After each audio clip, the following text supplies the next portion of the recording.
Hi friends, good afternoon. ಎಲ್ಲರೂ ಹೇಗಿದ್ದೀರಾ? ಚೆನ್ನಾಗಿದ್ದೀರಾ ಅಂತ ಭಾವಿಸ್ತೀನಿ. ನಾನು ಕೂಡ ತುಂಬಾ ಚೆನ್ನಾಗಿದ್ದೀನಿ. ಫ್ರೆಂಡ್ಸ್, ಆಫ್ಟರ್ನೂನಿಂದ ವ್ಲಾಗ್ ಸ್ಟಾರ್ಟ್ ಮಾಡಿದೆ. ಇವತ್ತು ಸ್ವಲ್ಪ ಕಿಚನ್ನ ಮೇಕ್ ಓವರ್ ಮಾಡ್ಕೊಳ್ಳೋದಿದೆ. ಲೈಕ್ ಏನಾಗ್ತಿದೆ ಅಂದರೆ, ಕಿಚನಲ್ಲಿ ಈ ಥರ ಇದೆ ನಮ್ಮದು ಕಿಚನ್. ಶೆಲ್ಪು ತುಂಬ ಚಿಕ್ಕ ಶೆಲ್ಪು, ಇಷ್ಟೇ ಇರೋದು. ಶೆಲ್ಪಲ್ಲಿ ನನಗೆ ಸ್ಟವ್ ಇಟ್ಕೊಂಡು ಇಲ್ಲಿ ಪಾತ್ರೆ ತೊಳೆದ್ರೆ ಸ್ಟವ್ ಕಡೆಗೆ ನೀರು ಸಿಡಿತಾ ಇರುತ್ತೆ. ಹಂಗಾಗಿ ಸ್ಟವ್ನ ಚೇಂಜ್ ಮಾಡೋಣ ಅಂತ ಅಂದ್ಕೊಂಡಿದ್ದೀನಿ. ಬೇರೆ ಕಡೆ ಇಟ್ಬಿಟ್ಟು ಸ್ವಲ್ಪ ಕಿಚನ್ನ ಮೇಕ್ ಓವರ್ ಮಾಡೋಣ ಅಂತ ಅಂದ್ಕೊಂಡಿದ್ದೀನಿ. ಇದೆಲ್ಲ ಏನು ಮೇಕ್ ಓವರ್ ಮಾಡಲ್ಲ, ಯಾಕಂದರೆ ಅದೆಲ್ಲ ಚೆನ್ನಾಗಿದೆ. ಇದು ಎಲ್ಲ ಕ್ಲೀನೇ ಇದೆ, ನೀಟಾಗಿದೆ. ಬಟ್ ಸ್ಟವ್ ಒಂದು ಚೇಂಜ್ ಮಾಡ್ಕೊಳ್ಳೋಣ. ನನಗೆ ಸ್ಪೇಸ್ ಸಾಕಾಗ್ತಿಲ್ಲ. ಸೊ ಹಾಗಾಗಿ ಹಂಗೆ ಮಾಡೋಣ ಅಂತ ಅಂದ್ಕೊಂಡಿದ್ದೀನಿ. ಇವತ್ತಿನ ವ್ಲಾಗ್ ಎಲ್ಲ ಹೇಗಿರುತ್ತೆ ಹಾಗೆ ನೋಡೋಣ. ನನ್ನ ಚಾನಲ್ನ ಯಾರೆಲ್ಲ ಸಬ್ಸ್ಕ್ರೈಬ್ ಮಾಡ್ದಿರ ನೋಡ್ತಾ ಇದ್ದೀರಾ, ಪ್ಲೀಸ್ ಸಬ್ಸ್ಕ್ರೈಬ್ ಮಾಡ್ಕೊಳ್ಳಿ. ಹಾಗೆ ಅಲ್ಲೇ ಬರುವ ಬೆಲ್ ಐಕನ್ ಬಟನನ್ನು ಕ್ಲಿಕ್ ಮಾಡಿ. ಇವತ್ತಿನ ವ್ಲಾಗ್ ಎಲ್ಲ ಹೇಗಿರುತ್ತೆ ನೋಡ್ಕೊಂಬಂದ್ಬೇಡ ಬನ್ನಿ. ಫ್ರೆಂಡ್ಸ್, ಇನ್ನೊಂದು ಕಡೆ ನನ್ನದೇ ವಿಡಿಯೋ ನನ್ನ ಫೋನ್ಗಳಲ್ಲಿ ಮತ್ತು ನನ್ನ ಲ್ಯಾಪ್ಟಾಪಲ್ಲಿ, ಇನ್ನೊಂದು ಫೋನಲ್ಲಿ ಎಲ್ಲದರಲ್ಲೂ ಓಡ್ತಾ ಇದೆ. ಇವಾಗ ಅಡುಗೆ ಮಾಡಬೇಕು. ಅಡುಗೆ ಮಾಡ್ಕೊತಾನೆ ವ್ಲಾಗ್ನ ಮಾಡ್ಕೊತೀನಿ. ಇವತ್ತಿನ ವ್ಲಾಗ್ ಹೇಗಿರುತ್ತೆ ಅಂತ ನನಗೂ ಗೊತ್ತಿಲ್ಲ, ನೋಡೋಣ ಬನ್ನಿ. ಕಿಚನ್ನು ಹೇಗೆ ಮೇಕವರ್ ಆಗುತ್ತೆ ಅಂತ ಅದು ಕೂಡ ನೋಡೋಣ. ಆ್ಯಕ್ಚುಲಿ ಈ ಪ್ಲೇಸು ನಂದಿ ಪ್ಲೇಸ್ಗೆ ಇಡಂಗಿಲ್ಲ. ಬಟ್ ಅಂದರೆ ಮುಂಚೆ ಎಲ್ಲ ಯಾರು ಏನು ವಾಸ್ತು ನೋಡ್ತಾ ಇರಲಿಲ್ಲ, ಇಟ್ಕೋಬೋದಂತ ಹೇಳಿದ್ರು. ನನಗೆ ಗೊತ್ತಿರೋರ್ಗೊಬ್ರಿಗೆ ಕೇಳಿದ್ಕೆ ಇಟ್ಕೋಬೋದು, ನಮಗೆ ಅನುಕೂಲ ಆಗುತ್ತೆ ಅಂದರೆ ಏನಾಗಲ್ಲ ಅಂತ ಹೇಳಿದ್ರು. ಹಾಗಾಗಿ ಇದನ್ನು ಸ್ವಲ್ಪ ಈ ಕಡೆ ಜರುಗಿಸ್ಬಿಟ್ಟು ಸ್ಟವ್ನ ಹಿಂಗೆ ಶಿಫ್ಟ್ ಮಾಡ್ಕೊತೀನಿ. ಇಲ್ಲಿ ಚಪಾತಿ ಇಟ್ಟು ಪರೋಟಾಗೆ ಎಲ್ಲ ಮೆತ್ಕೊಳ್ಳೋಕ್ಕೆ ಚೆನ್ನಾಗಿರುತ್ತೆ. ಮತ್ತು ನನಗೆ ವಿಡಿಯೋ ಮಾಡಲಿಕ್ಕೆ ತುಂಬ ಪ್ರಾಬ್ಲಮ್ ಆಗ್ತಿತ್ತು. ರೀಸನ್ನು ಇಲ್ಲಿಗೆ ಬೋಲ್ಡ್ ಇಟ್ಕೊಂಡು ಹಿಂಗೆ ವಿಡಿಯೋ ಮಾಡೋಕ್ಕಾಗ್ತಾ ಇರಲಿಲ್ಲ. ಸೊ ಈಗ ಇಲ್ಲಿಗೆ ಬೋಲ್ಡ್ ವಿಡಿಯೋ ಮಾಡ್ಕೋಬೋದು. ಅಮ್ಮ ಊರಿಂದ ತುಪ್ಪ ಕೊಟ್ಟು ಕಳಿಸಿದ್ರು. ತುಪ್ಪ ಕೂಡ ಖಾಲಿಯಾಗಿದೆ. ಇನ್ನೂ ಸ್ವಲ್ಪ ಇದೆ ಮೇಲ್ಗಡೆ, ಅದು ಕೂಡ ಹಾಕ್ಕೋಬೇಕು. ಹಂಗೆ ಏನೆಲ್ಲ ಐಟಮ್ಸ್ ಖಾಲಿಯಾಗಿದೆ ಐಟಮ್ಗಳನ್ನ ಕೂಡ ಫಿಲ್ ಮಾಡ್ಕೋಬೇಕು. ಇವಾಗ ಚೇಂಜ್ ಮಾಡ್ಕೊಂಬಿಡೋಣ ಬನ್ನಿ. ಫ್ರೆಂಡ್ಸ್, ಹಾಗೆ ನಮ್ಮ ಯೂಟ್ಯೂಬರ್ಸ್ ಜೀವನ ಹೇಗೆ ಅಂದರೆ, ಮೋನಿಟೈಸೇಷನ್ ಆನ್ ಆಗೋವರೆಗೂ ಅವ್ರದ್ದು ತುಂಬ ಕಷ್ಟ ಆಗೋಗುತ್ತೆ. ಯಾಕಂದರೆ 1K subscriber 4000 watch hours complete ಮಾಡೋದು ಸುಮ್ಮನೆ ಸಣ್ಣ ಮಾತಂತೂ ಅಲ್ಲ. ನಿಜವಾಗ್ಲೂ ಸಪ್ಕೋಸ್ 1K ಸಬ್ಸ್ಕ್ರೈಬರ್ ಅಂತೂ ನಿಜವಾಗ್ಲೂ ಬೇಗನೆ ಕಂಪ್ಲೀಟ್ ಮಾಡ್ಕೊಂಬಿಡ್ಬೋದು. ಡೈಲಿ 2-3 ಶಾರ್ಟ್ಸ್ ಆಗ್ತಾ ಹೋಗ್ತಾ ಇದ್ದರೆ, ಶಾರ್ಟ್ಸು ವ್ಯೂಸ್ ಆದಷ್ಟು ನಮಗೆ ಸಬ್ಸ್ಕ್ರೈಬರು ದಿನಕ್ಕೆ 5, 10, 15, 20 ಈ ಥರ ಸಬ್ಸ್ಕ್ರೈಬರ್ ಸಿಗ್ತಾ ಹೋಗ್ಬಿಡ್ತಾರೆ.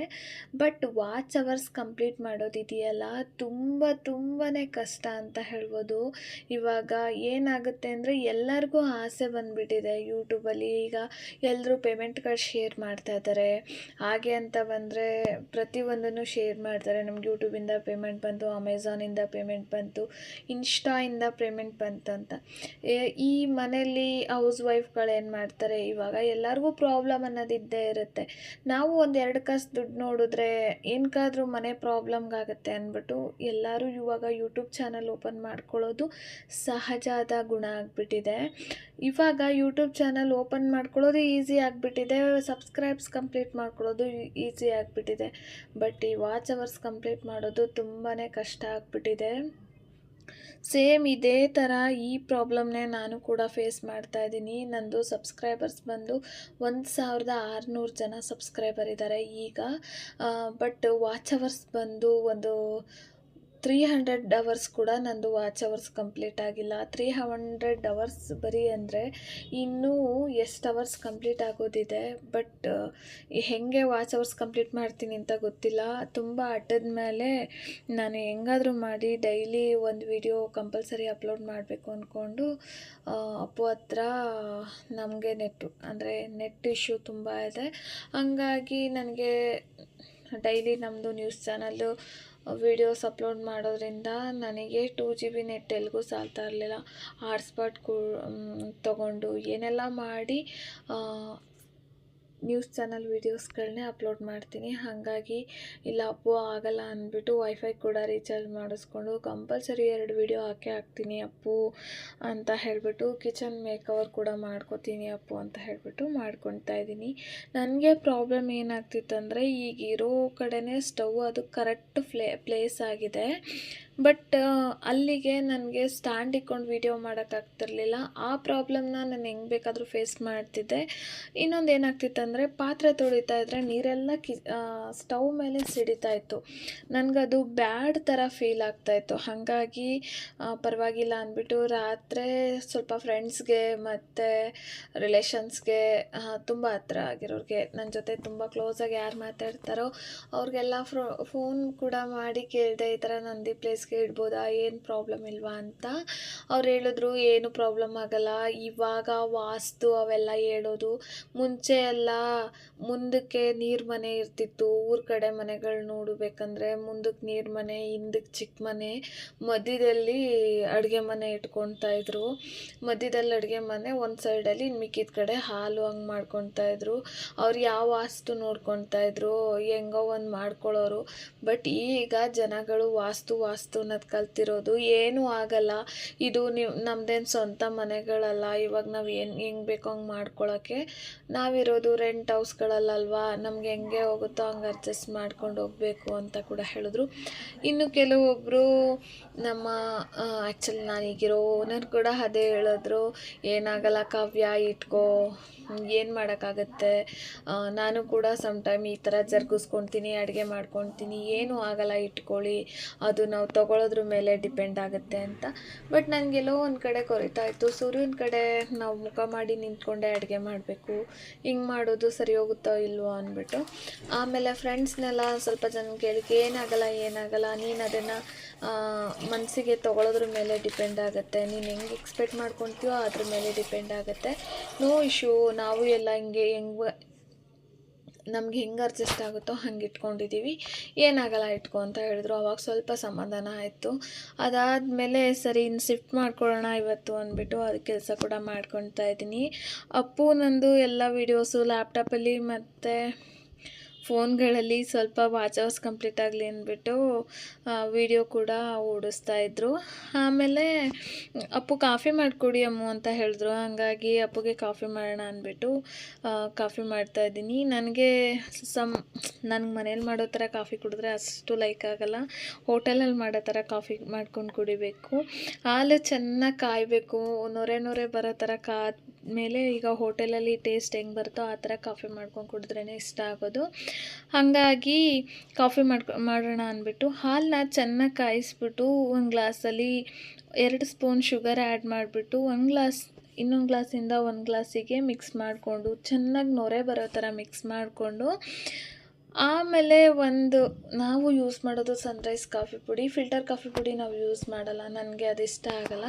ಹಾಗಾಗಿ ಸನ್ರೈಸ್ ಹಾಕ್ಬಿಟ್ಟು ಚೆನ್ನಾಗಿ ಮಾಡಿಬಿಟ್ರೆ ಸೇಮು ನೊರೆ ಥರ ಹೋಟೆಲಲ್ಲಿ ಕುಡಿಯೋ ಥರನೇ, ಸ್ವಲ್ಪ ಶುಗರ್ ಮುಂದೆ ಮಾಡಿಬಿಟ್ರೆ ಹೋಟೆಲಲ್ಲಿ ಕುಡಿಯೋ ಥರನೇ ಕಾಫಿ ರೆಡಿಯಾಗಿ ಹೋಗ್ಬಿಡುತ್ತೆ. ಹಾಗಾಗಿ ಸರಿ ಅಪ್ಪು ಕಾಫಿ ಕೂಡ ಮಾಡಿಕೊಡ್ತೀನಿ ಅಂದ್ಬಿಟ್ಟು ಕಾಫಿ ಕೂಡ ಮಾಡಿಕೊಡ್ತಾಯಿದ್ದೀನಿ. ನಮ್ಮ ಮನೇಲಿ ಅಪ್ಪು ನಾನು ಇಬ್ಬರು ಮನೇಲಿದ್ದರೆ ನಾವು ಡಯಟ್ ಮಾಡ್ತಿದ್ದೀವಿ ಅನ್ನೋದು ಕೂಡ ಮರ್ತ್ಕೊಂಡು ಬಿಡ್ತೀವಿ. ಇಬ್ಬರು ಚೆನ್ನಾಗಿ ಕಾಫಿ ಕುಡಿತೀವಿ.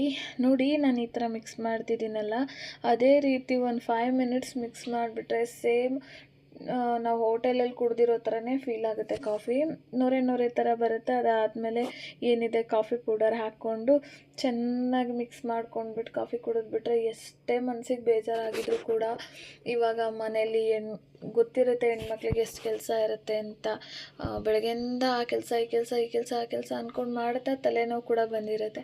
ಆ ಟೈಮ್ನಲ್ಲಿ ಈ ಥರ ಒಂದು ಫ್ರೆಶ್ಶಾಗಿ ಕಾಫಿ ಕುಡಿಯೋದ್ರಿಂದ ಮೈಂಡ್ ಕೂಡ ಫ್ರೀಯಾಗಿ ಹೋಗ್ಬಿಡುತ್ತೆ. ಸರಿ ಅಂದ್ಬಿಟ್ಟು ಕಾಫಿ ಕೂಡ ಮಾಡಿಕೊಂಡು ಇಬ್ಬರು ಸ್ವಲ್ಪ ಹೊತ್ತು ಕುತ್ಕೊಂಡು ಕಾಫಿ ಎಂಜಾಯ್ ಮಾಡ್ಕೊಂಡು ಕುಡ್ಕೊಂಡ್ವಿ. ಹಂಗಪ್ಪು ಹಿಂಗಪ್ಪು. ನಮ್ಮ ಅಪ್ಪು ನನ್ನ ಬಾಟ್ಲನ್ನು ಯೂಸ್ ಮಾಡಲ್ಲ, ಯಾಕಂದರೆ ನಾನು ನೀರು ಬಾಟ್ಲ ಕಚ್ಚಿ ಕುಡಿತೀನಿ ಅಂದ್ಬಿಟ್ಟು ಯೂಸ್ ಮಾಡಲ್ಲ. ಜೊತೆಲೇ ಊಟ ಮಾಡ್ತೀವಿ, ಬಾಟಲ್ ವಿಷಯದಲ್ಲಿ ಸ್ವಲ್ಪ ಈಗೋ ಮಾಡ್ತಾಯಿದ್ರು. ಇವತ್ತು ಎತ್ಕೊಳ್ಳೋದು ಹೆಂಗೆ ಅಂದ್ಬಿಟ್ಟು ನನ್ನ ಬಾಟಲಲ್ಲೇ ನೀರು ಕುಡ್ದಿದ್ರು. ನಾನು ಅದೇ ಹೇಳ್ತಾ ಇದ್ದೆ, ಇವಾಗ ನೀನು ನನ್ನ ಬಾಟಲಲ್ಲಿ ನೀರು ಕುಡ್ದಿದೀಯಾ, ಆಯಿತು ಕತೆ ನಿಂದು ಅಂತ ಹೇಳ್ಬಿಟ್ಟು ಇಬ್ಬರು ಸುಮಾರು ಹೊತ್ತು ಮಾತಾಡಿಕೊಂಡು ಕೂತ್ಕೊಂಡಿದ್ವು. ಸರಿ ಇನ್ನು ಅಡುಗೆಗೆ ಏನು ಮಾಡೋದು ಅಂತ ಇಬ್ಬರು ಮಾತಾಡ್ತಾ ಇದ್ದೆ. ಅವರು ಬೇಳೆ ಸಾಂಬಾರು ರೈಸ್, ಅವರಿಗೆ ನೀನು ಮಧ್ಯರಾತ್ರಿ ಎಬ್ಬಿಸ್ಬಿಟ್ಟು ಬೇಳೆ ಸಾಂಬಾರು ರೈಸ್ ಕೊಟ್ಟರು ಕೂಡ ಮನಸ್ಫೂರ್ತಿಯಾಗಿ ಊಟ ಮಾಡ್ತಾರೆ. ಬೇಳೆ ಸಾಂಬಾರು ಬಿಟ್ಟರೆ ಇನ್ನೇನು ಕೂಡ ಇಷ್ಟಪಡಲ್ಲ. ಬೇಳೆ ದಾಲು ಇಲ್ಲ ಬೇಳೆ ಸಾಂಬಾರು, ಒಟ್ಟಾರೆ ಬೇಳೆ ಹಾಕಿ ಸಾಂಬಾರು ಮಾಡಬೇಕು. ಈ ಬಸ್ಸಾಂಬಾರು ಉಪ್ಪು ಈ ಥರದ್ದು ಯಾವುದೂ ಇಷ್ಟಪಡಲ್ಲ ಅಪ್ಪು. ಹಾಗಾಗಿ ಸರಿ ಅಪ್ಪು ಬೇಳೆ ಸಾಂಬಾರೇ ಮಾಡ್ತೀನಿ ಅಂತ ಮಾತಾಡಿದೆ. ಬಟ್ ಆಮೇಲೆ ನೆನಪಾಯಿತು, ಕಾಫಿ ಕುಡ್ದಾದ್ಮೇಲೆ ಕುತ್ಕೊಂಡು ಮಾತಾಡ್ಬೇಕಾದ್ರೆ ನೆನಪಾಯಿತು, ಅಪ್ಪು ಆಲೂ ಪರೋಟ ಮಾಡ್ತೀನಿ ಕರ್ಡ್ ಜೊತೆ ತಿನ್ನೋಣ, ತುಂಬ ಚೆನ್ನಾಗಿರುತ್ತೆ ಅಂತ ಮಾಡಿದೆ. ಬಟ್ ನಾನು ಮಾಡಿದ್ದು ಸ್ನ್ಯಾಕ್ಸ್ ಟೈಮಿಗೆ 5:30 ಅಂತ ಮಾಡೋಣ ಅಂತ ಸ್ಟಾರ್ಟ್ ಮಾಡಿದ್ಕೆ ಅದು 6:30 6:45 ಮುಗಿಲೇ ಇಲ್ಲ. ಲಂಚ್ ಟೈಮಿಗೆ ಆಲೂ ಪರೋಟ ಪ್ರಿಪೇರ್ ಆಯಿತು. ಆಮೇಲೆ ಇನ್ನೊಂದು ಕ್ವಾಂಟಿಟಿ ಜಾಸ್ತಿ ಮಾಡ್ಕೊಂಡ್ಬಿಟ್ಟೆ. ನನಗೆ ಸ್ವಲ್ಪ ಕ್ವಾಂಟಿಟಿ ಮಾಡಿ ಹವ್ಯಾಸನೇ ಇಲ್ಲ. ಅದೇನಾಗೋಯ್ತು, ಇಬ್ಬರಿಗೂ 2 ಅಂತ ಮಾಡೋಕ್ಕೋಗಿ ಅದು 7-8 ಆಗೋಯ್ತು ಪರೋಟ. ಸರಿ ಅಪ್ಪು ಊಟಕ್ಕಿದೆ ಆಗೋಗುತ್ತೆ ಅಂದ್ಬಿಟ್ಟು ಪರೋಟ ಕೂಡ ಜೊತೆಯಲ್ಲಿ ಪ್ರಿಪೇರ್ ಮಾಡಿಕೊಂಡೆ. ನಾನು ಪರೋಟ ಹೆಂಗೆ ಮಾಡ್ತೀನಿ ಅಂತ ಆ ರೆಸಿಪಿ ಕೂಡ ಶೇರ್ ಮಾಡ್ತೀನಿ ಇದೇ ವ್ಲಾಗಲ್ಲಿ. ಫ್ರೆಂಡ್ಸ್, ನಮ್ಮ ಮನೇಲಿ ನಾನು ಎಷ್ಟು ಎತ್ತಿಕಿದ್ರೂ ಕೂಡ ನಮ್ಮಪ್ಪು ಎಳಿತಾನೆ ಇರ್ತಾರೆ. ನಾನು ಎಷ್ಟು ಇದನ್ನು ಮಾಡಿದ್ರು ಕೂಡ ಎಳಿತಾ ಇರ್ತಾರೆ. ಇನ್ನೊಂದು ಏನಾಗುತ್ತೆ ಅಂದರೆ ನಾವಿಬ್ಬರೇ ಇರೋದು, ಹೇಳೋರಿಲ್ಲ ಕೇಳೋರಿಲ್ಲ. ಹಾಗಾಗಿ ಮನೇಲಿ ಯಾರಾದರೂ ದೊಡ್ಡವರಿದ್ದರೆ ಅವ್ರು ಬೈತಾರೆ ಅನ್ನೋದಕ್ಕಾದರೂ ಅದು ಆ ಥರ ಎಲ್ಲ ಕಡೆ ಎಳ್ಕೊಳ್ಳೋದು, ಒಂದು ಕಡೆ ಟವಲ್ ಬಿಸಾಕೋದು, ಒಂದು ಕಡೆ ಅದು ಬಿಸಾಕೋದು, ಒಂದು ಕಡೆ ಈ ಥರ ಮಾಡ್ತಾ ಇರಲಿಲ್ಲ. ಬಟ್ ನಮ್ಮ ಮನೇಲಿ ಹೆಂಗಿರುತ್ತೆ, ಅವಳೇನು ಕೇಳಲ್ಲ, ಒಂದು ಸರ್ತಿ ಬೈಕೊಂತಾಳೆ, ಸುಮ್ಮನೆ ಆಗ್ತಾಳೆ, ಅವ್ರು ಅದನ್ನೇ ಮಾಡ್ತಾರೆ. ಬಟ್ ನಾನು ಹಾಗೇನೆ, ಅವರು ಅಂತ ಅಲ್ಲ. ಸರಿ ಅಂದ್ಬಿಟ್ಟು ಕಾಫಿ ಎಲ್ಲ ಕುಡಿದು ಕೂಡ ಮುಗಿಸ್ಬಿಟ್ಟು ಹೋದೆ ಕಿಚನ್ಗೆ. ಇನ್ನೂ ಸ್ವಲ್ಪ ಮೇಕವರ್ ಮಾಡೋದೆಲ್ಲ ಅರ್ಧಂಬರ್ಧ ಬಿಟ್ಬಿಟ್ಟು ಬಂದಿದ್ದೆ. ನಾನು ಆ್ಯಕ್ಚುಲಿ ಇವಾಗ ನಂದಿ ಕಡೆ ಮುಖ ಮಾಡಿಕೊಂಡು ಅಡುಗೆ ಮಾಡೋ ಥರ ಸ್ಟವ್ನ ಜೋಡಿಸ್ಕೊಂಡೆ. ಇನ್ನೊಂದು ಈ ಕಡೆ ಒಂದು ಸ್ಟ್ಯಾಂಡಲ್ಲಿ ಉಪ್ಪು ಅದೆಲ್ಲ ಹಾಕಿಟ್ಕೊಳ್ಳಿಕ್ಕೆ ಒಂದು ಸ್ಟ್ಯಾಂಡ್ ಇಟ್ಕೊಂಡಿದ್ನಲ್ಲ, ಆ ಸ್ಟ್ಯಾಂಡನ್ನ ಸ್ಟವ್ ಇದ್ದ ಜಾಗಕ್ಕೆ ಶಿಫ್ಟ್ ಮಾಡಿಕೊಂಡೆ. ನಾನಿವಾಗ ಆಲೂ ಪರೋಟ ಮಾಡೋಣ ಅಂತ ಹೇಳ್ಬಿಟ್ಟು ಒಳಗಡೆ ಬಂದೆ. ಆಲೂ ಪರೋಟ ಮಾಡಲಿಕ್ಕೆ 4 ಆಲೂಗಡ್ಡೆ ಬೇಯಲಿಕ್ಕೆ ಇಡ್ತಾಯಿದ್ದೀನಿ. ಒಂದು 3-4 ವಿಷಲ್ ತೆಗೆಸ್ಕೋಬೇಕು. ಆಲೂಗಡ್ಡೆ ಚೆನ್ನಾಗಿ ಬೆಂದಷ್ಟು ಪರೋಟಾಗೆ ಸ್ಮ್ಯಾಶ್ ಮಾಡ್ಕೊಳ್ಳಿಕ್ಕೆ ನಮಗೂ ಕೂಡ ಈಸಿ ಆಗುತ್ತೆ. ಆಲೂಗಡ್ಡೆ 2 ವಿಷಲ್ಗೆ ಯಾವುದೇ ಕಾರಣಕ್ಕೂ ಚೆನ್ನಾಗಿ ಬೇಯಲ್ಲ. ಲಾಸ್ಟ್ ಒಂದು ಸರ್ತಿ ನಾನು 2 ವಿಷಲ್ ಬೇಯಿಸಿ ಅದು ಸರಿನೇ ಬರಲಿಲ್ಲ ಪರೋಟ, ಹಂಗಾಗೋಗ್ಬಿಡುತ್ತೆ. ಒಂದು 4-5 ವಿಷಲ್ ತೆಗೆಸ್ಕೊಂಡ್ರೆ ಪರ್ಫೆಕ್ಟಾಗಿ ದಪ್ಪ ಆಲೂಗಡ್ಡೆ ಹಾಕ್ಕೊಂಡು 4-5 ವಿಷಲ್ ತೆಗೆಸ್ಕೊಂಡ್ರೆ ಪರ್ಫೆಕ್ಟಾಗಿ ಬೆಂದಿರುತ್ತೆ. ಸರಿ, ಇನ್ನು ಟೈಮ್ ಆಗೋಗ್ಬಿಡುತ್ತೆ ಅಂದ್ಬಿಟ್ಟು ಸ್ನ್ಯಾಕ್ಸಿಗೆ ಅಂತ ಆಲೂ ಪರೋಟ ಮಾಡ್ಲಿಕ್ಕೆ ಬಂದೆ. ಬಟ್ ಅದು ಊಟ ಆಗೋಯ್ತು. ಲಂಚ್ ಟೈಮಿಗೆ ಆಲೂ ಪರೋಟ ರೆಡಿ ಆಯಿತು. ಇವಾಗ ಒಂದು ಕುಕ್ಕರ್ಗೆ 5 ಆಲೂಗಡ್ಡೆ ಹಾಕ್ಕೊಂಡು ಬೇಯಲಿಕ್ಕೆ ಇಟ್ಟಿದ್ದೀನಿ. ಅಷ್ಟೊತ್ತಿಗೆ ಈ ಕಡೆ ಚಪಾತಿ ಹಿಟ್ಟು ಕಲಿಸ್ಕೊಳ್ಳೋಣ ಅಂತ ಹೇಳ್ಬಿಟ್ಟು ಕಲಿಸ್ಕೊಳ್ಳೋಕ್ಕೆ ಅಂತ ಬಂದೆ. ಫ್ರೆಂಡ್ಸ್, ನಮ್ಮ ಮನೇಲಿ ನಾನು ಪಿಲ್ಸ್ಬರಿ ಆ ಆಟ ಈ ಆಟ ITC ಆಟ ಯಾವುದು ಅಂತ ಇಲ್ಲ. ನನಗೆ ಡಿಮಾರ್ಟ್ಗೆ ಹೋದಾಗ ಯಾವ ಆಟ ಕಮ್ಮಿ ಅಂದರೆ ಆಫರ್ ಇರುತ್ತೆ ಆ ಆಟ ತೊಗೊಂಡು ಬರ್ತೀನಿ. ಏನೆಲ್ಲ ಖಾಲಿಯಾಗಿತ್ತು ಅದು ಕೂಡ ಎಲ್ಲನೂ ಫುಲ್ಫಿಲ್ ಮಾಡ್ಕೊತಾ ಇದ್ದೆ. ಅದೇ ಥರ ಆಟ ಕೂಡ ಖಾಲಿಯಾಗಿತ್ತು. ಮೊನ್ನೆ ರೇಷನ್ ತಂದುಬಿಟ್ಟು ಅದೇ ಬ್ಯಾಗಲ್ಲಿ ಹಂಗೆ ಇಟ್ಟಿದ್ದೆ, ಅದನ್ನು ಕೂಡ ಫಿಲ್ ಮಾಡಿಕೊಂಡು ಇವಾಗ ಹಿಟ್ಟು ಕೂಡ ಕಲಿಸ್ಕೊಳ್ಳೋಣ ಅಂದ್ಬಿಟ್ಟು ಒಂದು ಕಡೆ ಆಲೂಗಡ್ಡೆ ಬೇಯೋ ಅಷ್ಟೊತ್ತಿಗೆ ಈ ಕಡೆ ಗೋಧಿ ಹಿಟ್ಟು ಕಲಿಸ್ಕೊಳ್ಳೋಣ ಅಂತ ಬಂದೆ. ನಾನು ಗೋಧಿ ಹಿಟ್ಟು ಸೇಮ್ ರೆಗ್ಯುಲರ್ ಎಲ್ಲರೂ ಹೆಂಗೆ ಕಲಿಸ್ತಾರೋ ಹಾಗೆ ಸ್ವಲ್ಪ ಸಾಲ್ಟ್ ಹಾಕ್ಕೊಂಡು ಸಾಲ್ಟು ಚೆನ್ನಾಗಿ ಮಿಕ್ಸ್ ಮಾಡಿಕೊಂಡು ಗೋಧಿ ಹಿಟ್ಟು ಜೊತೆ ಆಮೇಲೆ ಸ್ವಲ್ಪ ನೀರು ಹಾಕ್ಕೊಂಡು ಕಲಿಸ್ಕೊಬೇಕು. ಯಾಕಂದರೆ ನಾವು ಇಬ್ಬರಿಗೆ ಮಾಡ್ಕೊಳ್ಳೋದ್ರಿಂದ ಸ್ವಲ್ಪ ಕ್ವಾಂಟಿಟಿಯಲ್ಲಿ ತೊಗೊಂಡಿರ್ತೀವಿ. ಒಟ್ಟಿಗೆ ನೀರು ಹಾಕ್ಕೊಂಡು ಕಲ್ಸೋಕೆ ಹೋದರೆ ಮೆತ್ತಗಾಗೋ ಚಾನ್ಸಸ್ ಇರುತ್ತೆ. ಹಾಗಾಗಿ ಸ್ವಲ್ಪ ನೀರು ಹಾಕ್ಕೊಂಡು ಕಲಿಸ್ಕೊತಾ ಇದ್ದೀನಿ. ಆದಷ್ಟು ಆಲೂ ಪರೋಟಗೆ ಗೋಧಿ ಹಿಟ್ಟು ಆಟ ನಾವು ಕಲಿಸ್ಬೇಕಾದ್ರೆ ಕೈಯಲ್ಲಿ ಮಿದ್ದು ಚೆನ್ನಾಗಿ ಎಷ್ಟು ಹೊತ್ತು ನಾವು ಹಿಟ್ಟನ್ನ ನಾದಿ ಕಲಿಸ್ತೀವೋ ಅಷ್ಟು ಚೆನ್ನಾಗಿ ಆಲೂ ಪರೋಟ ಬರುತ್ತೆ. ನಾವು ಹಿಟ್ಟು ಕಲಿಸೋದ್ರ ಮೇಲೆ ಡಿಪೆಂಡ್ ಆಗುತ್ತೆ. ನಾನು ಸುಮಾರು 10-15 ಮಿನಿಟ್ಸ್ ಅಂತೂ ನಿಜವಾಗ್ಲೂ ಚಪಾತಿ ಮಾಡಿದ್ರು ತೊಗೊತೀನಿ. ಚಪಾತಿ ಆ್ಯಕ್ಚುಲಿ ನಮ್ಮ ಮನೇಲಿ ಮಾಡೋದೇ ಕಮ್ಮಿ. ನಾವು ಡಿಮಾರ್ಟಲ್ಲಿ ರೆಡಿ ಚಪಾತಿನೇ ತೊಗೊಂಡು ಬಂದುಬಿಡ್ತೀವಿ. ಈ ಕಡೆ ಗೋಧಿ ಹಿಟ್ಟು ಕೂಡ ನ್ಯಾದಿ ಇಟ್ಬಿಟ್ಟು ಸೈಡಿಗೆ ಆ ಕಡೆ ಅಷ್ಟೊತ್ತಿಗೆ ಕುಕ್ಕರ್ ಕೂಡ 3 ವಿಷಲ್ ಬಂದುಬಿಟ್ಟಿತ್ತು. ಇನ್ನು ಕುಕ್ಕರ್ ಆರೋದಿತ್ತು. ಅಷ್ಟೊತ್ತಿಗೆ ನಾನು ಇನ್ನೊಂದು ಫ್ರೆಂಡ್ಸ್ ಅಂದರೆ ಕುಕ್ಕರ್ ಕೂಗುತ್ತೆ, ಅದನ್ನು ಕಾಯ್ಕೊಂಡು ವೆಯ್ಟ್ ಮಾಡಲ್ಲ. ಅಲ್ಲಿ ಆ ಕೆಲಸ ಮಾಡ್ತಾನೆ ಈ ಕಡೆ ಬೇರೆ ಕೆಲಸ ಮಾಡ್ಕೊಂಡು ಬಿಟ್ಟಿರ್ತೀನಿ. ಯಾಕಂದರೆ ಆವಾಗ ನಮಗೆ ಟೈಮ್ ಕೂಡ ಸೇವ್ ಆಗೋಗುತ್ತೆ. ಇವಾಗ ನೋಡಿ ಒಂದು ಕಡೆ ಅದು ಕೂಡ ಬೇಯ್ಕೊಂತು, ಈ ಕಡೆ ಗೋಧಿ ಹಿಟ್ಟು ಕೂಡ ಕಲಸಿತ್ತೆ.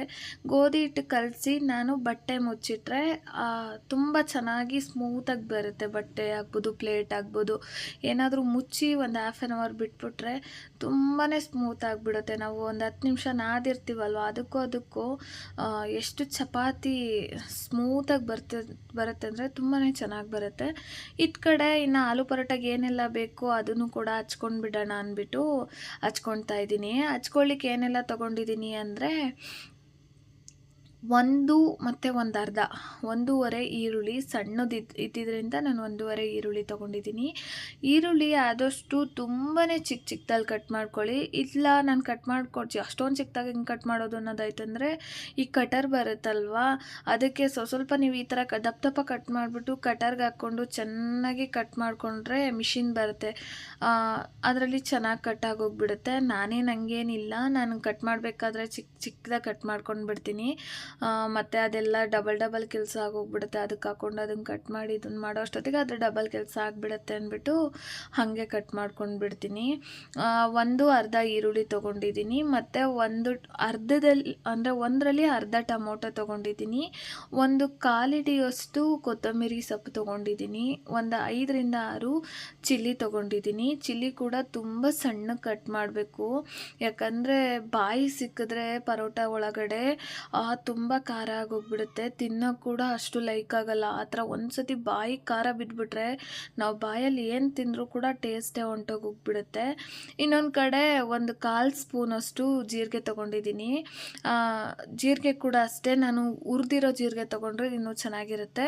ನಾನು ಹುರಿದಿಟ್ಬಿಟ್ಟಿರ್ತೀನಿ. ಸಾಸಿವೆ ನೀವು ಒಗ್ಗರಣೆ ಮಾಡೋದಾದರೆ ತೊಗೊಳ್ಳಿ, ನಾನು ಒಗ್ಗರಣೆ ಮಾಡ್ಕೊಂಡು ಹಾಕ್ಕೊಂಡಿದ್ದೀನಿ. ಬಟ್ ಅದು ಒಂದು ಚಿಕ್ಕ ವಿಡಿಯೋ ಮಿಸ್ ಆಗಿಬಿಟ್ಟಿದೆ. ಅದಾದಮೇಲೆ ಸಾಸಿವೆ ಒಗ್ಗರಣೆ ಮಾಡಾಕಿದ್ರೆ ಬಾಯಿಗೆ ಸಿಗುತ್ತೆ, ಒಂಥರ ಯಾವ ಥರ ಅಂದರೆ ಚಿತ್ರಾನ್ನದಲ್ಲಿ ಸಾಸಿವೆ ಬಾಯಿಗೆ ಸಿಕ್ಕಾಗ ಟೇಸ್ಟ್ ಸಿಗುತ್ತಲ್ಲ, ಆ ಥರ ಟೇಸ್ಟ್ ಸಿಗುತ್ತೆ. ಇನ್ನೊಂದು ಕಡೆ ಚಾಟ್ ಮಸಾಲ 1 ಸ್ಪೂನಷ್ಟು ತೊಗೊಂಡಿದ್ದೀನಿ, ಚಿಕನ್ ಮಸಾಲ ಸ್ವಲ್ಪ ತೊಗೊಂಡಿದ್ದೀನಿ, ಸ್ವಲ್ಪ ಧನಿಯಾ ಪೌಡರು, ಸ್ವಲ್ಪ ಶುಂಠಿ ಬೆಳ್ಳುಳ್ಳಿ ಪೇಸ್ಟು, ಮತ್ತು ಚಿಲ್ಲಿ ಪೌಡರು ಮತ್ತು ಟರ್ಮರಿಕ್ ಪೌಡರು ಇಷ್ಟು ತೊಗೊಂಡಿದ್ದೀನಿ. ಇತ್ತ ಕಡೆ ಆಲೂಗಡ್ಡೆ ಕೂಡ ಚೆನ್ನಾಗಿ ಬೆಂದಿತ್ತು, ಅದು ಏರ್ ಕೂಡ ತೆಗೆದ್ಬಿಟ್ಟು ನೋಡ್ತಾ ಇರ್ಬೋದು ತುಂಬ ಚೆನ್ನಾಗಿ ಸ್ಮ್ಯಾಶ್ ಮಾಡ್ಕೋಬೇಕು. ಅದರಲ್ಲಿ ಗಂಟು ಸಿಗಬಾರ್ದು. ಗಂಟು ಸಿಕ್ಕಿದ್ರೆ ಏನಾಗ್ಬಿಡುತ್ತೆ ಅಂದರೆ ಪರೋಟ ತಟ್ಟೋ ಟೈಮ್ನಲ್ಲಿ ಕಿತ್ತೋಗೋ ಚಾನ್ಸಸ್ ತುಂಬಾ ಇರುತ್ತೆ. ಹಂಗಾಗಿ ನುಣ್ಣಗೆ ಸಮಾಧಾನವಾಗಿ ಒಂದು ಕಡೆ ಕುತ್ಕೊಂಡು ನೀಟಾಗಿ ಸ್ಮ್ಯಾಶ್ ಮಾಡಿಕೊಂಡ್ರೆ ಪರೋಟ ಒಂದು ಚೂರು ಏನೂ ಆಗಲ್ಲ, ಅಷ್ಟು ಚೆನ್ನಾಗಿ ಬರುತ್ತೆ. ಸ್ಮ್ಯಾಶ್ ಮಾಡ್ಕೊಂಡು ಬಂದು ಎಲ್ಲನೂ ಮಿಕ್ಸ್ ಮಾಡ್ಕೊತಾ ಇದ್ದೀನಿ. ಏನೆಲ್ಲ ನಾವು ಇಂಗ್ರೀಡಿಯೆಂಟ್ಸ್ ತೆಗೆದಿಟ್ಟಿದ್ವು, ಧನಿಯಾ ಪೌಡರ್ ಆಗಿರ್ಬೋದು, ಗರಂ ಮಸಾಲ ಆಗಿರ್ಬೋದು, ಚಾಟ್ ಮಸಾಲ, ಶುಂಠಿ ಬೆಳ್ಳುಳ್ಳಿ paste, green chilli, tomato, red chilli, ಈರುಳ್ಳಿ, ಕೊತ್ತಂಬರಿ, ಸ್ವಲ್ಪ ಗೀ ನಮ್ಮ ಆಪ್ಷನಲ್ಲು. ಗೀ ಹಾಕ್ಕೊಂಡ್ರೆ ಸ್ಮೂತಾಗಿ ಬರುತ್ತೆ ಪರೋಟ. ನಾವು ಪರೋಟ, ಚಪಾತಿ ಆಲ್ಮೋಸ್ಟ್ ನಾವು ಏನು ಮಾಡಿಕೊಂಡ್ರು ಅಷ್ಟೇ ಗೀ ಹಾಕ್ಕೊಂಡ್ರೆ ಟೇಸ್ಟು ಚೆನ್ನಾಗಿರುತ್ತೆ. ಇದಿಷ್ಟನ್ನು ಹಾಕ್ಕೊಂಡು ಚೆನ್ನಾಗಿ ನಾದ್ಕೋಬೇಕು. ಮೊದಲಿಗೆ ನಾವು ಏನು ಸ್ಪೈಸಿಗಳನ್ನ ತೆಗೆದಿಟ್ಟಿದ್ವು, ಚಿಲ್ಲಿ ಪೌಡರು, ಲೈಕ್ ಸಾಲ್ಟ್, ಇದೆಲ್ಲನೂ ಹಾಕ್ಕೊಂಡು ಚೆನ್ನಾಗಿ ಸ್ಮ್ಯಾಶ್ ಮಾಡ್ಕೋಬೇಕು, ಮಿಕ್ಸ್ ಮಾಡ್ಕೋಬೇಕು ಸ್ಮ್ಯಾಶರ್ ಒಳಗಡೆ ಹಾಕ್ಕೊಂಡು. ಯಾಕಂದರೆ ಇದೆಲ್ಲ ಹಾಕಿದ್ಮೇಲೆ ನಾವು ಅಷ್ಟು ಚೆನ್ನಾಗಿ ಮಿಕ್ಸ್ ಮಾಡೋಕ್ಕಾಗಲ್ಲ, ಆನಿಯನ್ನು ಟೊಮೆಟೊ ಹಾಕಿದ್ಮೇಲೆ. ಹಾಗಾಗಿ ಮೊದಲಿಗೆ ಚೆನ್ನಾಗಿ ಮಿಕ್ಸ್ ಮಾಡಿಕೊಂಡು ಸ್ಮ್ಯಾಶರ್ ಒಳಗಡೆ ಹಾಕ್ಕೊಂಡು ನೀಟಾಗಿ ಮಿಕ್ಸ್ ಮಾಡ್ಕೊಂಡಾದಮೇಲೆ ನಾವೇನು ಕಟ್ ಮಾಡಿಟ್ಟಿರೋ ಈರುಳ್ಳಿ, ಕೊತ್ತಂಬರಿ, ಟೊಮೆಟೊ ಇರುತ್ತಲ್ವ, ಅದು ಕೂಡ ಹಾಕ್ಕೊಂಡು ಚೆನ್ನಾಗಿ ಒಂದು ಮಿಕ್ಸ್ ಮಾಡ್ಕೋಬೇಕು. ನಾವು ಚಿಕ್ಕದಾಗಿ ಕಟ್ ಮಾಡಿಕೊಂಡ್ರೆ ಪರೋಟ ಮಾಡೋ ಟೈಮ್ನಲ್ಲಿ ಯಾವುದೇ ಕಾರಣಕ್ಕೂ ಕಿತ್ತೋಗಲ್ಲ. ಸ್ವಲ್ಪ ದಪ್ಪ ಆಯಿತು ಅಂದರೂ ಕೂಡ ಪರೋಟ ಮಾಡೋ ಟೈಮ್ನಲ್ಲಿ ಕಿತ್ತೋಗಿಬಿಡುತ್ತೆ. ಅದಾದಮೇಲೆ ಚೆನ್ನಾಗಿ ಮಿಕ್ಸ್ ಮಾಡಿ ಆದಮೇಲೆ ಆ ಕಡೆ ಹಿಟ್ಟು ಕೂಡ ಚೆನ್ನಾಗಿ ನೆಂದಿತ್ತು. ಈ ಕಡೆ ನಾನು ಏನು ಕಲಸಿಟ್ಟಿದ್ದು ಇಟ್ಟಿತ್ತಲ್ವ, ಅದನ್ನು ಕೂಡ ಒಂದೊಂದಾಗಿ ನಮಗೆ ಎಷ್ಟು ದಪ್ಪ ಉಂಡೆ ಬೇಕೋ ಅಷ್ಟು ದಪ್ಪ ಉಂಡೆಗಳು ಕೂಡ ಕಟ್ಕೊಂಡಿದ್ದೀನಿ. ನನಗಿದ್ರಲ್ಲಿ 8 ಪರೋಟ ಗಂಟ ಆಯಿತು. ನಾನು ಅಂದ್ಕೊಂಡಿದ್ದು 2 ಮಾಡ್ಕೋಬೇಕಂತ ಹೋಗಿ ಅದು 8 ಪರೋಟ ಆಯಿತು. ನನಗೆ ಕಮ್ಮಿ ಮಾಡಿ ಅಭ್ಯಾಸನೇ ಇಲ್ಲ, ಏನು ಮಾಡೋಕ್ಕೋದ್ರೂ ಜಾಸ್ತಿನೇ ಮಾಡೋದು. ನೋಡ್ತಾ ಇರ್ಬೋದು ಎಷ್ಟು ಚೆನ್ನಾಗಿ ಹಿಟ್ಟು ಕೂಡ ತುಂಬ ಚೆನ್ನಾಗಿ ಮೆತ್ತಗಾಗಿದೆ ಅಂತ. ಏನಂದರೆ ನಾವು ಒಂದು ವೈಟ್ ಬಟ್ಟೆನ ಇದಕ್ಕೋಸ್ಕರನೇ ಎತ್ತಿಟ್ಕೊಂಡಿದ್ದೀನಿ. ನಾವು ಚಪಾತಿ ಮಾಡಿದಾಗ ಅದಕ್ಕೆ ಮುಚ್ಚಿಡ್ಲಿಕ್ಕೋಸ್ಕರನೇ ಒಂದು ವೈಟ್ ಬಟ್ಟೆನ ಇಟ್ಟಿಗೆ ಮುಚ್ಚಿಡ್ಲಿಕ್ಕೋಸ್ಕರನೇ ಒಂದು ವೈಟ್ ಬಟ್ಟೆ ಎತ್ತಿಟ್ಕೊಂಡಿದ್ದೀನಿ. ಯಾವುದಾದ್ರೂ ಹಳೆ ಬಟ್ಟೆ ಬೇಡ, ಹೊಸ ಕರ್ಚಿಪು ಈ ಥರದ್ದಾದ್ರೂ ಓಕೆ ಇರುತ್ತೆ. ಬಟ್ ನಾನು ಹೊಸ ಪಂಚೆ ಇತ್ತು ನನ್ನ ಹತ್ರ, ಅದನ್ನು ಕಟ್ ಮಾಡಿ ಕೆಲವೊಂದಕ್ಕೆ ನನಗೆ ಈ ಥರ ಮುಚ್ಚಿಡ್ಲಿಕ್ಕೆ, ರೊಟ್ಟಿ ತಟ್ಟಲಿಕ್ಕೆ, ಇದಕ್ಕೆಲ್ಲ ಒಂದೊಂದು ಬಟ್ಟೆ ಆಗಿ ಹಿಂಗೆ ಬೇರೆ ಬೇರೆ ನಾನು ಕಟ್ ಮಾಡಿ ಇಟ್ಕೊಂಡಿದ್ದೀನಿ.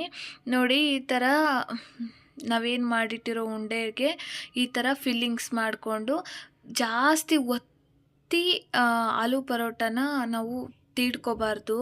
ಅಂದರೆ ಏನಂತಾರೆ ಅಂದರೆ ಹರ್ಕೊಳ್ಬಾರ್ದು, ಕರೆಕ್ಟ್ ಹರ್ಕೊಳ್ಬಾರ್ದು. ಯಾಕಂದರೆ ಒತ್ತಿ ಹರ್ಕೊಳ್ಳೋದ್ರಿಂದ ಕಿತ್ತೋಗೋ ಚಾನ್ಸಸ್ ಇರುತ್ತೆ. ಆಲೂ ಪರೋಟ ಒಳಗಡೆ ಇರೋದೆಲ್ಲ ಮೆತ್ತಗಿರುತ್ತಲ್ವ, ಆಲೂ ಸ್ಟಫಿಂಗ್ ಎಲ್ಲ, ಅದು ಕಿತ್ತೋಗೋ ಚಾನ್ಸಸ್ ಇರುತ್ತೆ.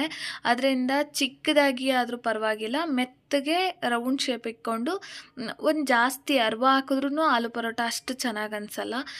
ಮೀಡಿಯಮ್ ರೌಂಡಲ್ಲಿ, ಮೀಡಿಯಮ್ ಸೈಜಲ್ಲಿ ಆಲೂ ಪರೋಟ ಹೊಸ್ಕೊಬೇಕು. ಹೊಸ್ಕೊಂಡ ನಂತರ ಸುಟ್ಕೋಬೇಕಾದ್ರೆ ಗೀ ಹಾಕ್ಕೊಂಡು ಸುಟ್ಕೊಂಡ್ರೆ ತುಂಬಾ ಟೇಸ್ಟ್ ಚೆನ್ನಾಗಿರುತ್ತೆ. ನಾನು ಆದಷ್ಟು ಗೀನೇ ಹಾಕ್ಕೊಳ್ತೀನಿ. ನಮ್ಮ ಅಪ್ಪಗೆ ಸುಡಬೇಕಾದ್ರೆ ಮಾತ್ರ ಅವರು ಗೀ ಅಷ್ಟು ಲೈಕ್ ಮಾಡಲ್ಲ ಅಂದ್ಬಿಟ್ಟು, ಪರೋಟಗಳಿಗೆಲ್ಲ ಲೈಕ್ ಮಾಡಲ್ಲ, ಬೇಳೆ ಸಾಂಬಾರಿಗೆ ಗೀ ತುಂಬ ಲೈಕ್ ಮಾಡ್ತಾರೆ ಅವರು. ಲೈಕ್ ಮಾಡಲ್ಲ ಅಂದ್ಬಿಟ್ಟು ಅವರಿಗೆ ಎಣ್ಣೆ ಹಾಕಿ ಸುಟ್ಕೊಟ್ಟು ನಾನು ಗೀ ಹಾಕ್ಕೊಂಡು ಸುಟ್ಕೊತಾ ಇದ್ದೀನಿ. ನೋಡ್ತಾ ಇರ್ಬೋದು ಎಷ್ಟು ಚೆನ್ನಾಗಿದೆ, ಎಷ್ಟು ನೀಟಾಗಿ ಒತ್ಕೋಬೋದು ಅಂತ. ಕಿತ್ತೋದ್ರೂ ಪರವಾಗಿಲ್ಲ, ಏನಾಗಲ್ಲ. ಸ್ವಲ್ಪ ಆಲೂಗಡ್ಡೆದು ಉಂಡೆ ಉಂಡೆ ಇದ್ದರೆ ಕಿತ್ತೋಗುತ್ತೆ, ಬಟ್ ಆದರೂ ಚೆನ್ನಾಗಿರುತ್ತೆ, ಏನೂ ಆಗಲ್ಲ. ಗೀ ಸ್ವಲ್ಪ ಮುಂದೆ ಮಾಡಿ ಹಚ್ಕೊಳ್ತಾ ಸುಡ್ಕೋಬೇಕು. ಐ ಫ್ಲೇಮಲ್ಲಿ ಸುಡಬಾರ್ದು, ಆಲೂಗಡ್ಡೆ ಸ್ಟಫಿಂಗ್ ಎಲ್ಲ ಬೇಯಲ್ಲ ಯಾವುದೇ ಕಾರಣಕ್ಕೆ. ಲೋ ಫ್ಲೇಮಲ್ಲಿ ಮಾಡ್ಕೊಳ್ಳೋದು, ಮೀಡಿಯಮ್ ಫ್ಲೇಮಲ್ಲಿ ಮಾಡ್ಕೊಳ್ಳೋದು ಮಾಡ್ಕೊಳ್ತಾ ಸುಡಬೇಕು. ಒಂದು ಪರೋಟ ಸುಡಲಿಕ್ಕೆ ಒಂದು 5ರಿಂದ 7-8 ನಿಮಿಷನೇ ಟೈಮ್ ತೊಗೊಳುತ್ತೆ. ಬಟ್ ಆದ್ರೂ ನಾವು ಎಷ್ಟು ಚೆನ್ನಾಗಿ ಸುಡ್ಕೊತೀವೋ ಅಷ್ಟು ಟೇಸ್ಟು ತುಂಬಾ ಚೆನ್ನಾಗಿ ಬರುತ್ತೆ. ಪರೋಟ ಕೂಡ ಮಾಡ್ಕೊತಾನೆ ಕಿಚನ್ ಕೂಡ ಕ್ಲೀನ್ ಮಾಡ್ಕೊಂಡ್ಬಿಟ್ಟೆ. ಸರಿ, ಇನ್ನು ಟೈಮು ಆಗೇ ಹೋಯ್ತು, 7-7:30 ಆಗೇ ಹೋಗ್ಬಿಟ್ಟಿತ್ತು. ಅಷ್ಟೊತ್ತಿಗೆ ಪರೋಟ ಕೂಡ ರೆಡಿ ಆಯಿತು. ನೋಡ್ತಾ ಇರ್ಬೋದು ಎಷ್ಟು ನೋಡಲಿಕ್ಕೆ ಸಖತ್ತಾಗಿದೆ ಅಂತ, ತಿನ್ನಲಿಕ್ಕೂ ಅಷ್ಟೇ ಚೆನ್ನಾಗಿತ್ತು. ಟೇಸ್ಟ್ ಹೆಂಗಿದೆ ಅಂತ? ಚೆನ್ನಾಗಿದೆ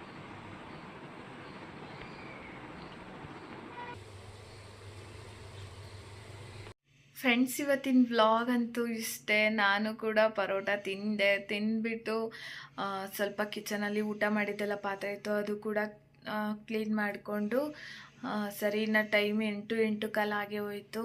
ಇನ್ನು ಬೆಳಗ್ಗೆ ಬೇಗ ಎದ್ದೇಳೋಕ್ಕಾಗಲ್ಲ, ಜಿಮ್ಗೆ ಹೋಗಬೇಕು ಅಂದ್ಬಿಟ್ಟು ಸರಿ ಇನ್ನು ಮಲ್ಗೋಣ ಅಂತ ಬಂದುಬಿಟ್ಟೆ.